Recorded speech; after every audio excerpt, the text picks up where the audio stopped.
اچھا دیکھیں قرآن مجید میں جو اس دنیا کی نعمت یعنی فرسٹ چیپٹر ہے وہ مکمل ہو گیا. اب جو ہے وہ آخرت کے بارے میں بات ہوگی. تو بیچ میں جو انہوں نے دو چیزیں ہیں یہاں پہ، ایک تو پیشن گوئی کی کہ کلو من علیہ جو بھی یہاں پہ یہ سب ختم ہو جائے گا، مٹ جائے گا، اور صرف جو ہے وہ جو وجہ پروردگار جو تم صرف اس کے لیے کرو گے وہ بھی وجہ پروردگار میں ضم ہو جائے گا، تو وہ باقی رہے گا، باقی سب مٹ جائے گا. دکھاوے کے لیے جو بھی کرو گے وہ سب ختم ہو جائے گا.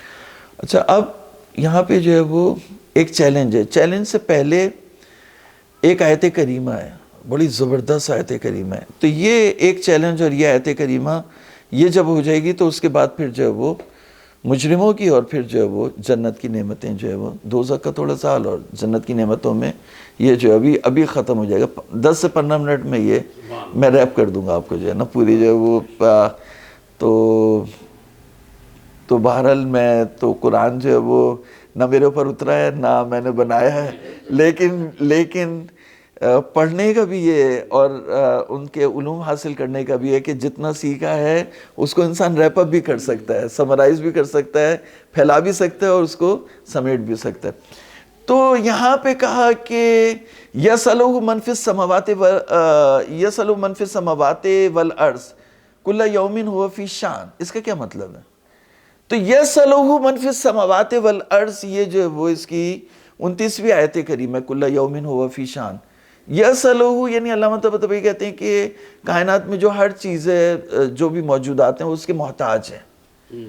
تو یعنی جیسے اللہ تعالیٰ نے خطاب کیا کہ ایھا الناس انتم الفقراء، فقیر تم ہو، پیالہ لیے تم کھڑے ہو، زندگی کی بھیک بھی ہم سے لے رہے ہو، سانسوں کی بھیک بھی ہم سے لے رہے ہو، تمہاری ہیموگلوبن بھی ہم دے رہے ہیں، تمہاری ساری چیزوں کو ہم بیلنس کر رہے ہیں، تو زندگی کی بھیک ہم دے رہے ہیں، رزق بھی ہم دے رہے ہیں، روزی بھی ہم دے رہے ہیں، تو ہمارے محتاج ہو. تو یسألہ یعنی سوال کرتے ہو اس سے. تو آپ پیالہ لیے ہوئے کھڑے ہوئے اور وہ پیسے والا وہ ہے، ٹھیک ہے. اب ایک شخص جو سیٹ ہے، اب سیٹ جو ہے وہ اس کا موڈ ہوتا ہے کبھی کل یوم ہوا فی شان. اب یہ کہیں گے کہ مولانا نے میں تو سمجھانے کے لیے تشبیہ دے رہا ہوں، یعنی پروردگار کی ایک تو صفات ہیں، صفات جو ہے وہ قدیمی ہے، اس کی جو ہے وہ کریم ہے تو ہمیشہ ہمیشہ کے لیے کریم ہے، یعنی کہ ایک دن کریم ہے ایک دن نہیں ہے. اور رحیم ہے تو ہمیشہ ہمیشہ رحیم ہے. قہار ہے تو قہار بھی، انتقام لینے والا ہے تو انتقام، عذاب کرنے والا ہے تو ہمیشہ ہمیشہ. تو یہ ساری صفات ہیں، لیکن ان صفات کے اوپر ایک شان ہے. تو کہا کہ سیٹ تو بہت اچھا ہے لیکن دیکھنا پڑے گا موڈ اچھا ہے اس کا یا نہیں ہے. موڈ اچھا ہوگا. اچھا پھر یہ کہ مانگنے کون آ رہا ہے؟ تو کہا کہ بھائی یار اگر وہ اللہ تعالیٰ جسے بگڑتا ہے اس کو پہلے بھیج دیا مانگنے کے لیے تو کام خراب ہو جائے گا تو پھر کسی کو بھی نہیں ملے گا. تو کہا کن کو بھیجیں؟ تو کہا ان کو جن کو پسند کرتا ہے بہت زیادہ. تو جن کو پسند کرتا ہے وہ تو محمد و آل محمد تو وہ ان کو آگے. تو کل یوم اس لیے ان کا واسطہ دیتے ہیں، وہ لوگوں کو سمجھ نہیں آتا کہ واسطہ کیوں دیتے ہیں ان کا. ڈائریکٹ اللہ سے کر لو، اللہ تعالیٰ سے. کل یوم ہوا فی شان، ایسا مارے گا کہ یاد کرو گے تم. کل یوم ہوا فی شان یعنی وہ موت بھی دے رہا ہے. مفسرین دیکھے تفسیر کر رہے، میں زیادہ گاڑا کرنے کا جو ہے وہ عادی نہیں، میں آسان کرنے کا جو ہے وہ قرآن مجید کو. تو وہ حیات بھی دے رہا ہے، موت بھی دے رہا ہے، روزی دے بھی رہا ہے، چھین بھی رہا ہے. صحیح ہے. تو کل یوم ہر دن اس کی ایک نئی شان ہے، یعنی ہر دن ایک نئی شان ہے. یعنی جب سے یہ کائنات بنی اور جب تک دن چلتے جائیں گے ہر دن ایک نیا ہی کلپ ہے اللہ تعالیٰ کا. سمجھ رہے ہیں؟ یعنی کیا؟ یعنی اس میں غور کر، بہت زبردست چیز آپ کو سامنے آئے گی. وہ کیا ہے؟ وہ یہ ہے کہ ممکن ہے اللہ تعالیٰ کچھ ایسا کر دے جو تھا ہی نہیں، جو آپ کے تصورات میں نہیں تھا. آپ تو سوچ رہے ہیں نا یار زمین اب ختم ہونے والی ہے، اب بلیک ہول آ گیا، اب تو بس کائنات کی جو ہے وہ بجنے والی ہے، یا کورونا آ گیا اب تو بس زمین ختم ہو جائے گی. تو وہ ایسے ہینڈ سے کر دے گا کہ وہ سب ڈوب جائیں گے. تو کل یسألہ اگر تم مانگنے والے ہو، اگر واقعی بھکاری ہو اس کے جو ہے وہ، ویسے تو تم محتاج تو ہو ہی، فقیر تو ویسے ہی ہو، تم مانو یا نہیں مانو، لیکن اگر تم ریئلائز کر لو اور اس سے صحیح سے مانگنے کا تمہیں سلیقہ آ جائے تو یسألہ من فی السماوات والارض کل یوم، وہ اس کا تو ہر دن ایک نئی شان ہے. تو وہ بدیع السماوات والارض ہے. بدیع یعنی وہ ایجاد کر سکتا ہے ایسی چیز کو جس کا کوئی تصور بھی نہیں ہے، تو تم اس سے مانگو وہ تمہیں عطا کرے گا. صلوات پڑھیں محمد اچھا. اس کے بعد پھر کہا کہ چیلنج دیا انسانوں کو، کہ جیسے مولا امیر المومنین نے دعائے کمیل میں فرمایا کہ لا یمکن الفرار من حکومتک. تو یہ اس کا مطلب یہ ہے یہاں پر یا معاشر الجن والانس، اے گروہ جن اور انس. یہاں پہ انسانوں کو بعد میں رکھا، جنوں کو پہلے رکھا، ان کے پاس زیادہ بڑی ٹیکنالوجی. یا معاشر الجن والانس ان استطعتم، اگر تم قدرت رکھتے ہو، تنفذوا من اقطار السماوات والارض، یعنی اگر تم سمجھتے ہو زمین و آسمان کے جتنے یہ وہ سیارہ، وہ اسٹار، وہ پلینٹ، اور وہ وہاں پر جو تمہارا اسپیس شپ جتنے لے کے جا سکتے ہو، اگر تم سمجھتے ہو جتنے بھی اسپیس شپ بنا کے، وہ ناسا کے اور کسی اور کے، کہ تم کچھ بنا کے نکل جاؤ ہماری قدرت اور سلطنت سے، تو نہیں نکل سکتے الا بالسلطان، مگر یہ کہ تمہارے پاس طاقت ہو، اور طاقت تمہارے پاس اتنی ہے نہیں، تو نہیں نکل سکتے. تو یہ چیلنج دیا انسانوں کو اور جنات کو. سورہ رحمان اور کلام ربانی جو ہے وہ چیلنج دے رہا ہے کہ اے گروہ جن و انس ان تنفذوا من اقطار السماوات والارض، اگر تم فرار کر سکتے ہو زمین اور آسمان کے علاقوں سے، فانفذوا تو فرار کر لو. لا تنفذون الا بسلطان، تم فرار نہیں کر سکتے مگر قدرت اور طاقت کے ذریعے سے جو تمہارے پاس نہیں ہے. فبأي آلاء، تو پھر کیوں ہماری نعمتوں کو جھٹلاتے ہو، پھر کیوں ہماری نعمتوں کو جھٹلاتے ہو. اب یہاں سے جو وہ مجرمین کا شروع ہو گیا، تو کہا کہ یرسلو، یہاں پہ کہا کہ یرسلو علیکما شواظ من نار و نحاس فلا تنتصران، بھیجا جائے گا ان کے اوپر کیا، وہ جیسے ہوتا ہے نا جنگ ہوئی اور وہ ان کا جو طیارہ تھا یا ان کی جو وہ بہت بڑی کشتی تھی، سمندری بیڑا تھا، بحری بیڑا تھا، اس نے جو فائر کیا میزائل دھاگا تو آگ گئی نا. تو کہا شواظ من نار، آگ کے بھڑکتے ہوئے شعلے ان کے اوپر بھیجے جائیں گے.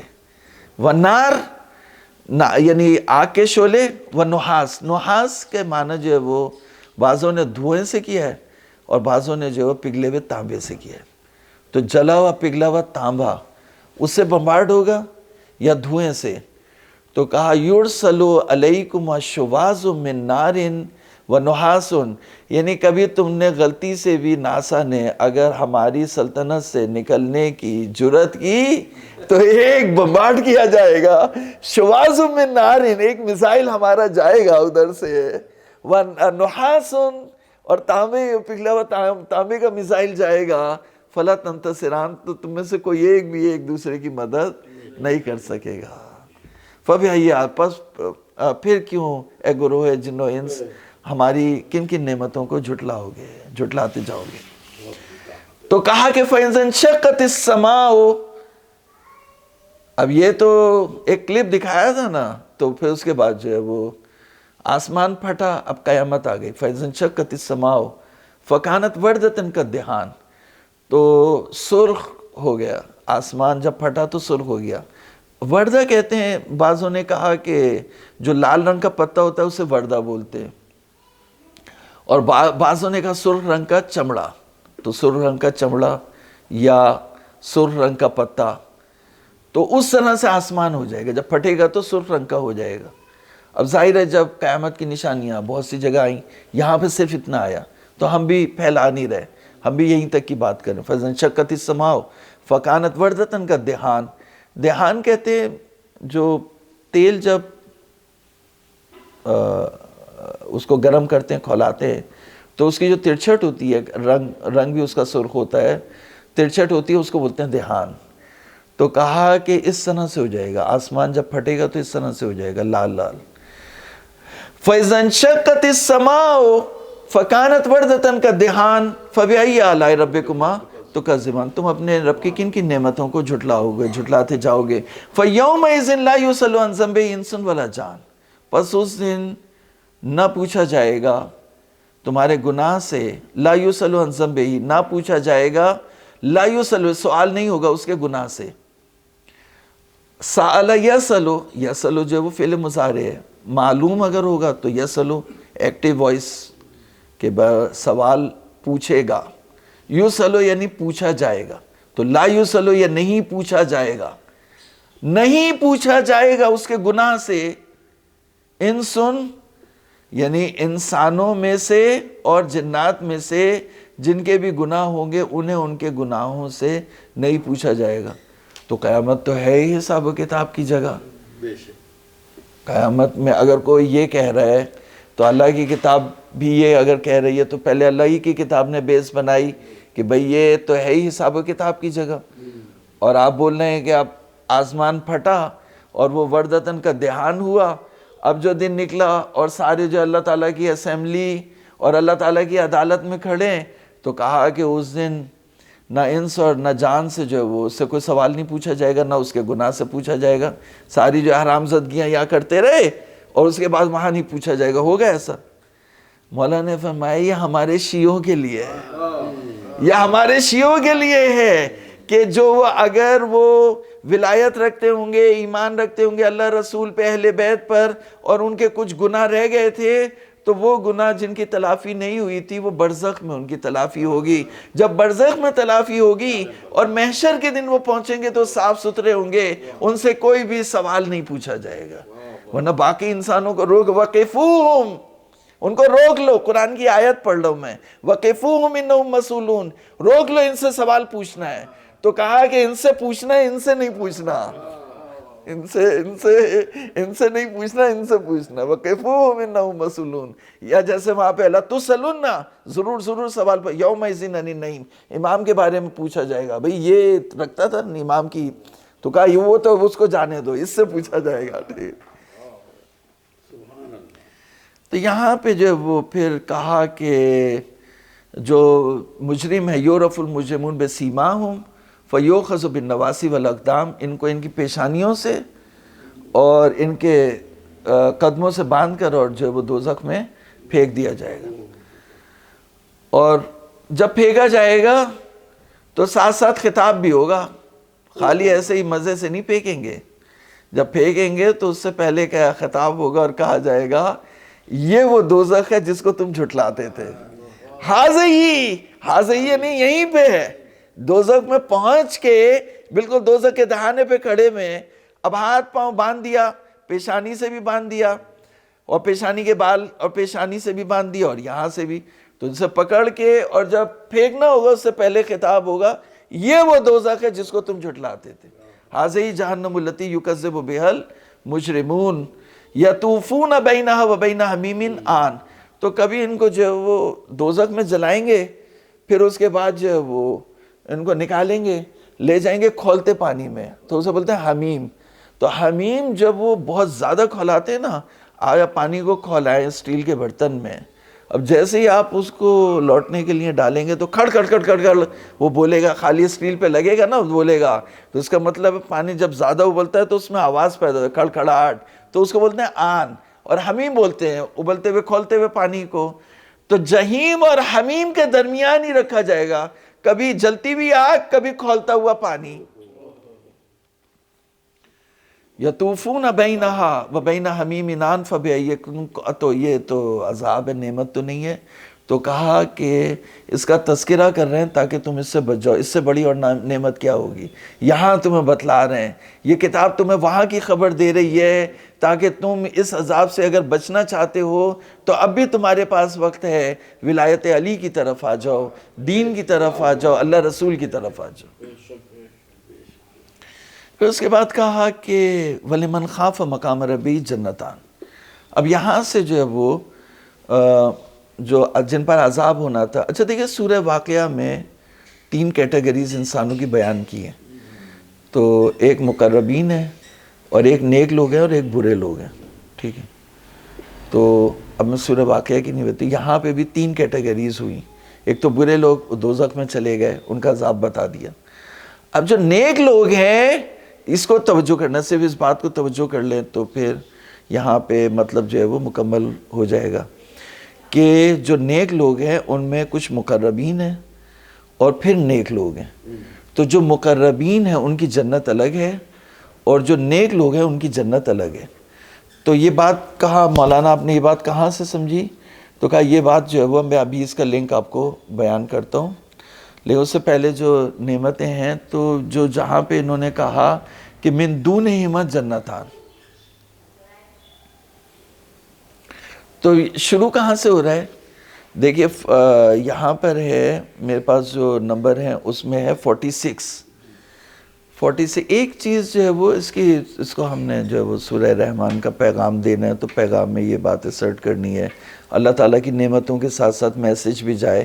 اور وہ میسیج یہ ہے کہ لمن خاف مقام ربہ جنتان. اگر کوئی انسان جو ہے وہ اللہ تعالیٰ کے عذاب سے ڈرتا ہے، معصیت سے ڈرتا ہے، اس کی آگ سے ڈرتا ہے، تو یہ نیک انسان ہے. اور یہ جو اللہ تعالیٰ کی عبادت کر رہا ہے یہ غلاموں کی عبادت ہے. اچھا، اور ایک جو ہے وہ لالچ سے عبادت کر رہا ہے، یہ تاجروں کی عبادت ہے. اور ایک وہ ہے جس نے اللہ کو عبادت کا اہل سمجھا، اور یہ جو ہے وہ کس کی؟ اولیاء اللہ کی، علی ابن ابی طالب کی عبادت ہے کہ میں نے اللہ کو اس کا اہل سمجھا. تو میں اس قول کی طرف میں نے لنک کے طور پر یوز کیا، لیکن اس کی طرف نہیں جانا چاہتا. میں یہ بات کرنا چاہ رہا ہوں کہ یہاں پہ جو کہا لمن خاف مقام ربی، یعنی اللہ تعالیٰ کی معرفت رکھنے کے بعد اس سے اللہ سے ڈرنا، اللہ کو حاضر و ناظر سمجھنا، اللہ تعالیٰ کی بارگاہ میں رہنے. یعنی اس وقت بھی جب ہم ہیں تو اللہ تعالیٰ ہمیں دیکھ رہا ہے اور سن رہا ہے، اس کی طرف توجہ کرنا کہ ہم اللہ تعالیٰ کے محضر میں ہیں. اور جب انسان اس کیفیت کو جاری رکھتا ہے تو ایک منزل آ جاتی ہے کہ وہ اللہ تعالیٰ کو دیکھ رہا ہوتا ہے، اللہ تعالیٰ کو سن رہا ہوتا ہے، اور اللہ تعالیٰ بھی اسے دیکھ رہا ہوتا ہے اور اسے سن رہا ہوتا ہے. تو اس سے زیادہ میں اس پر نہیں جا سکتا. تو یہاں پہ جو یہ آیت کریمہ لمن خاف، اب یہ خوف سے شروع ہو رہا ہے، اور پھر اسی کے بعد تو جس میں خوف ہوگا، جنت جو تمہیں ملے گی وہ خوف سے ملے گی.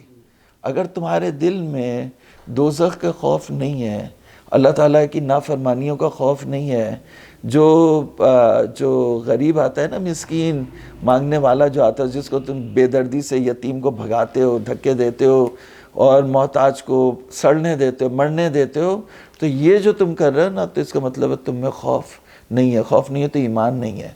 تو ایمان اور خوف ایک ہے. لمن خاف مقام ربہ، یہ تو اب اوپر کے خوف کی بات کر رہے ہیں. یہ اولیاء اللہ کی منزل ہے جو آگ سے نہیں ڈرتے بلکہ مقام رب سے ڈرتے ہیں، تو ان کے لیے 2 جنتیں. اچھا، جو اس سے نیچے ہیں من دونہما، دیکھیں من دونہما کی جو نمبر ہے یہاں پہ 64، تو 46 اور 46 اس کی ہے اور 64 ان کی ہے.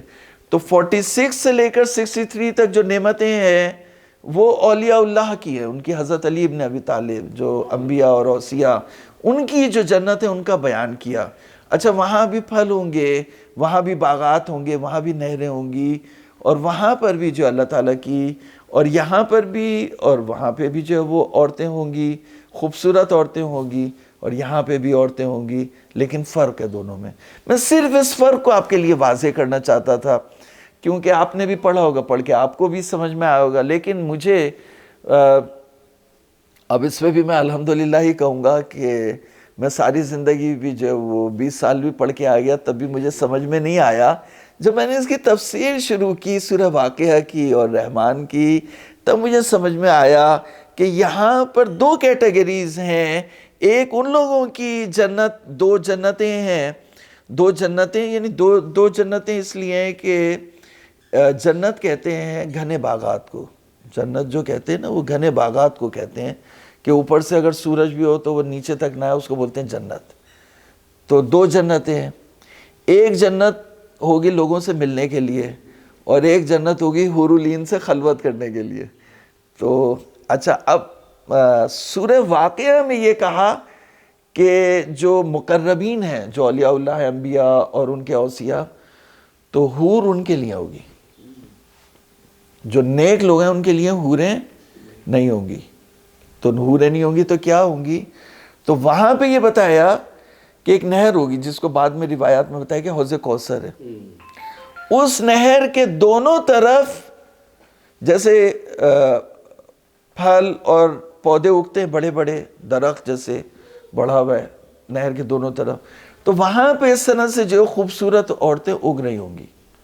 وہاں پہ انا انشان و انشان فجعلناہن ابکارا عربا اترابا لاصحاب الیمین ثلۃ من الاولین و ثلۃ من الاخرین. تو وہاں پہ کہا کہ انہیں ہم نے اسپیشل آرڈر پہ تیار کیا ہے، کس کے لیے؟ اصحاب یمین کے لیے. تو میں نے سورہ واقعہ کا آپ کو بتایا. تو یہاں پہ بھی وہ بات ہے کہ مجرمین کا تو آ گیا، بیان گزر گیا. اب یہاں پہ شروع ہوا جیسے ان کا، تو اس میں کہا کہ تو میں آپ کو بتا رہا تھا، ادھر توجہ کا، کہ بتا رہا تھا کہ 2 باغات ہوں گے.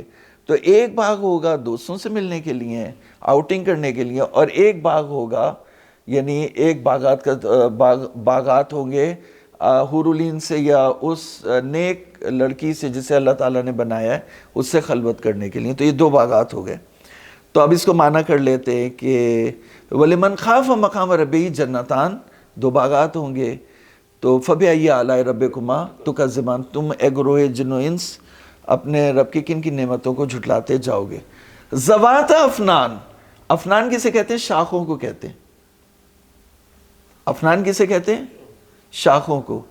تو ذوات افنان یعنی شاخوں والے ہوں گے، یعنی بہت بہت زیادہ گھنے ہوں گے، بہت شاخیں ہوں گی ان کی. یعنی یہ جو خصوصیت ان درختوں کی ہے، یہ درخت جو اس سے نیچے جو باغات ہوں گے ان میں نہیں ہے. اچھا، اب یہ تو ایک تو ٹہنیاں ان کی بہت زیادہ گھنے ہوں گے، بہت، اور پھل لگے ہوئے ہوں گے. تو فیہما عینان تجریان، اچھا یہاں پہ بھی جو چشمے ہوں گے وہ چشمے بہہ رہے ہوں گے. جتنی یعنی وہاں کے جو چشمے بتائے تو وہ چشمے بتائے کہ وہ فوارے کی طرح ابل رہے ہوں گے، اچھل رہے ہوں گے، ان میں جوشش ہوگی. تو لیکن یہاں نزاختان، وہاں پہ کہا عینان نزاختان. دیکھیں میرے سامنے آیت 66 ہے. آیت 66 میں کہا کہ عینان نزاختان، اور یہاں پر جو کہا عینان تجریان، جو مقربین انبیاء اور اولیاء کی جنت ہوگی اس میں جو چشمے ہوں گے وہ بہہ رہے ہوں گے. اچھا، تو اب 2 یہاں پہ کلاسز تو وجود میں آ گئیں. تو صرف تم دنیا میں کلاس نہیں کر سکتے کہ B کلاس اور C کلاس اور D کلاس اور VIP کلاس اور بزنس کلاس، ہم بھی جو ہے وہ کر سکتے. تو یہ تو 2 فرق آ گئے. تو اب مثال کے طور پر کہا کہ جو نیچے والا ہے وہ اگر چاہے کہ جو اوپر والا ہے وہ نیچے کی جنت میں نہیں آئے گا، تو نیچے والا اوپر کی جنت میں جا سکتا ہے اگر وہ اس سے اجازت لے گا، اگر وہ اس کو اجازت ملے گی، اوپر والے نے ملنے والے کا کہا کہ ہاں مجھے، تو پھر اس کو جانے دیا جائے گا، ورنہ نہیں. تو خیر اب ہم اس کو جو ہے وہ ہمیں وائنڈ اپ کرنا ہے. تو یہاں پہ 2 چشمے جو ہے وہ بہہ رہے ہوں گے. پھر اس کے بعد کہا کہ اے گروہ جن و انس تم اپنے رب کی کن کی نعمتوں کو جھٹلاتے جاؤ گے. بہتے ہوئے چشمے ہوں گے، بڑے پیارے خوبصورت سے جو ہے وہ، کیا ان میں سلسبیل اور تسنیم اور سلسبیل بہہ رہا ہوگا، کیا بہہ رہا ہوگا، تو وہ تو وہاں پہ ہوگا، اور ٹھنڈے چشمے ہوں گے. تو کہا کہ وہاں پہ جو پھل ہوں گے وہ جفت ہوں گے، یعنی جڑواں، یعنی 2 جوڑے ہوں گے ہر پھل کے. تو اب جیسے اس کو معنی جو کیا انہوں نے، فیہا، یہ جو نیک لوگوں کی جنت ہوگی اس میں جوڑے نہیں ہوں گے. فیہما من کل فاکہۃ زوجان، اولیاء کی جو جنت ہے اس میں پھلوں کی جوڑے ہوں گے. جوڑے سے معنی کیا انہوں نے کہ جیسے ایک گیلا سیب ہے اور ایک اس کا ڈرائی فروٹ ہے، تو گیلے فروٹ بھی ہوں گے، ڈرائی فروٹ بھی ہوں گے. بعض نے اس طرح سے معنی کیا، بعض نے اس طرح سے معنی کیا ہے کہ نہیں، پھل ہوں گے. اچھا 120 طرح کے پھل ہیں. کتنے؟ 120 طرح کے. اس میں جو سب سے بہترین پھل ہے نیک لوگوں کے لیے وہ تو انار ہے. جو اولیاء کی جنت ہے اس کو تو پتہ ہی نہیں کہ کیا ہوگا. اچھا وہ کیا کیا ہوگا، تو اس میں یہ بتایا کہ جو ایک پھل ہے، جیسے آپ سیب ہے اس سے تو آپ آشنا ہے، تو سیب سے ملتا جلتا ایک پھل ہوگا جو دنیا میں اس کا وجود ہی نہیں ہوگا. اس کا جو اس کا ذائقہ اس کے اندر ہوگا وہ وہاں سے پہلے کسی نے ٹچ ہی نہیں کیا ہوگا. وہ ایسے پھل ہوں گے، ہر پھل کے ایک جفت ہوگا۔ تو پھر کہا کہ وہ جیسے بادشاہ لوگ جو ہے وہ تکیہ کیے ہوئے ہوتے ہیں، ٹیک لگائے ہوئے ہوتے ہیں، متکئین علی فرش، اتنے نفیس اور خوبصورت بستر ہوں گے جن پہ وہ ٹیک لگائے تکیوں پر بیٹھے ہوئے ہوں گے۔ تو اس کا بطائنہا، اس کا استر یعنی اندر کا جو ہے وہ ریشم کا ہوگا۔ تو اندر کا جب موٹے ریشم کا ہوگا تو اوپر کا کتنا خوبصورت ہوگا۔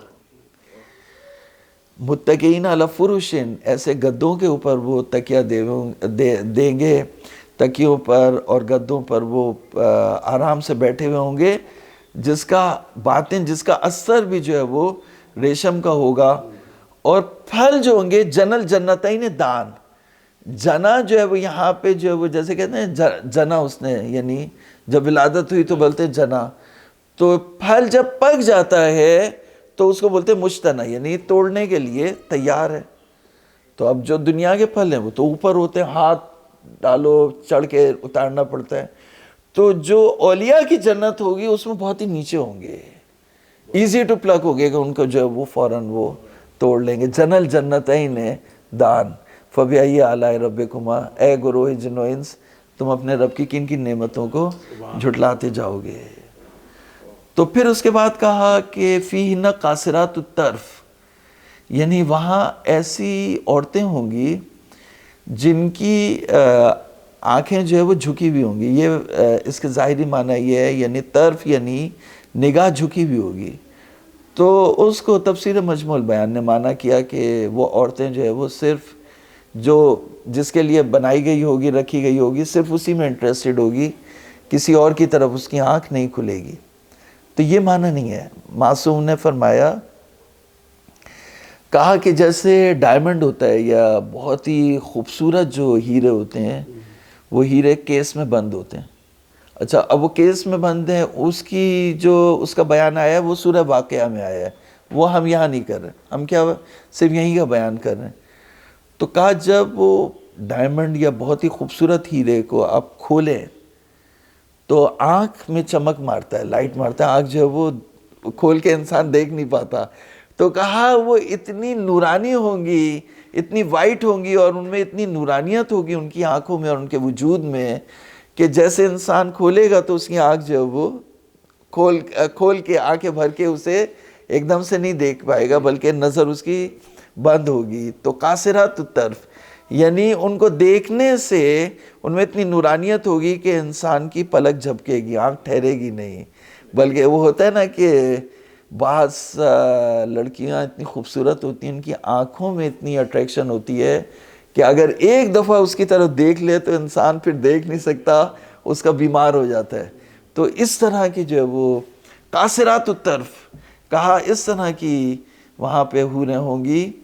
لم یطمثن انس قبلہم ولا جان، یہاں پہ اولیاء اللہ کے لیے جو حوریں ہوں گی ان کو لفظ حور کا استعمال نہیں کیا، اور سورہ واقعہ میں جو ہے وہ حور کا لفظ ان کے لیے استعمال کیا اور ان کے لیے نہیں کیا۔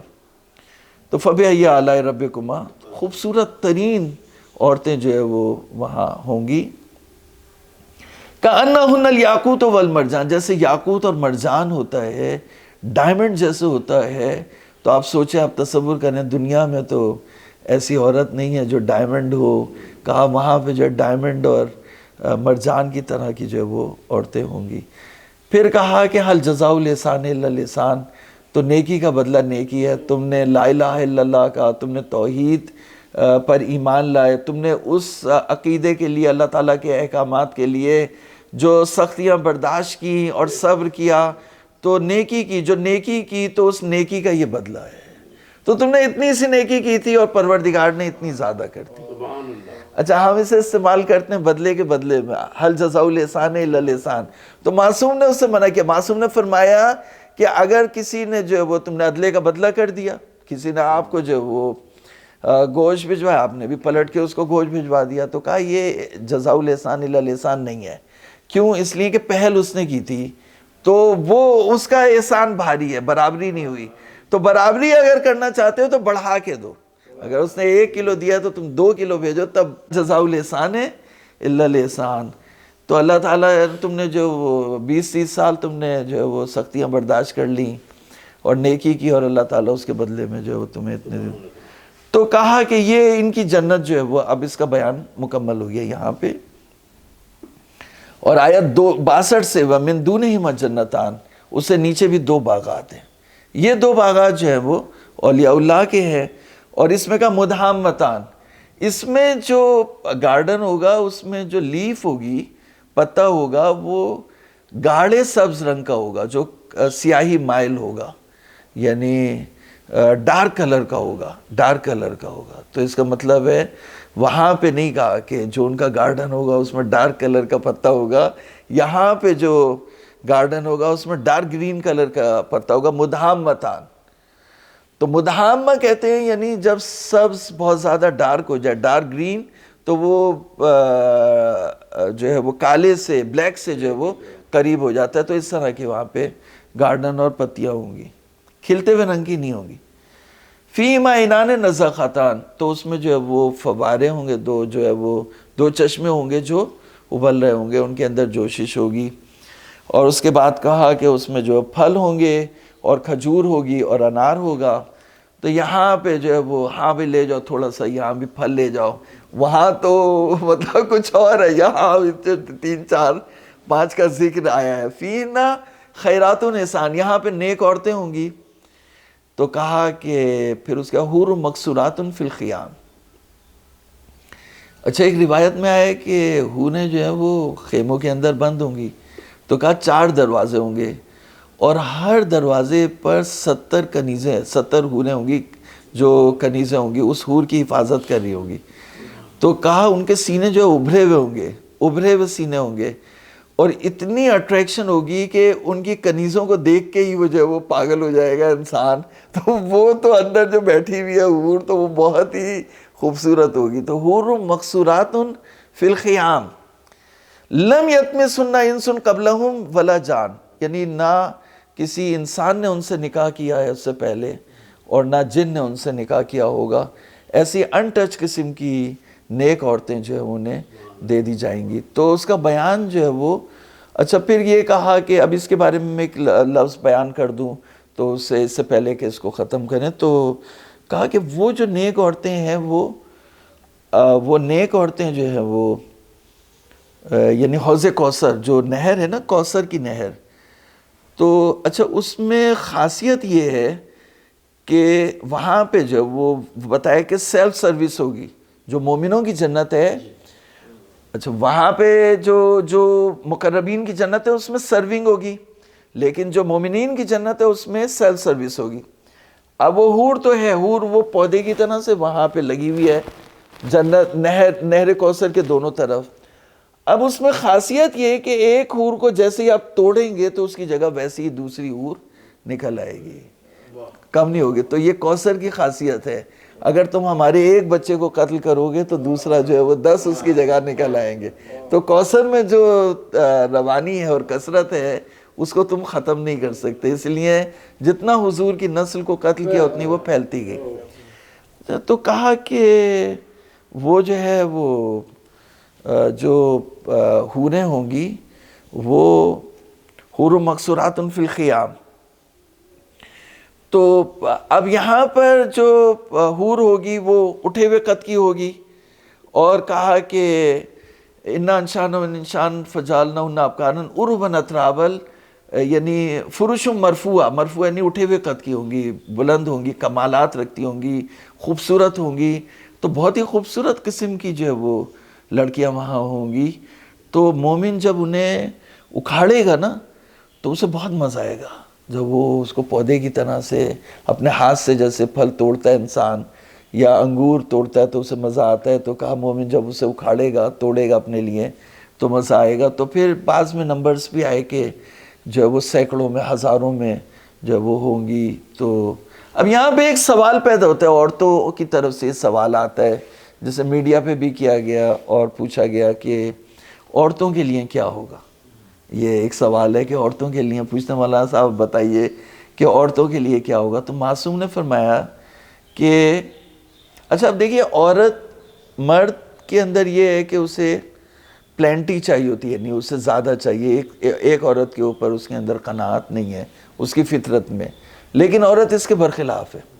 عورت کو جو ہے صرف ایک ہی مرد چاہیے. عورت جو ہے وہ یعنی کثرت میں انٹرسٹڈ نہیں ہے، اس کو ایک مرد چاہیے ہوتا ہے. تو ایک بات تو یہاں پہ یہ طے ہو گئی.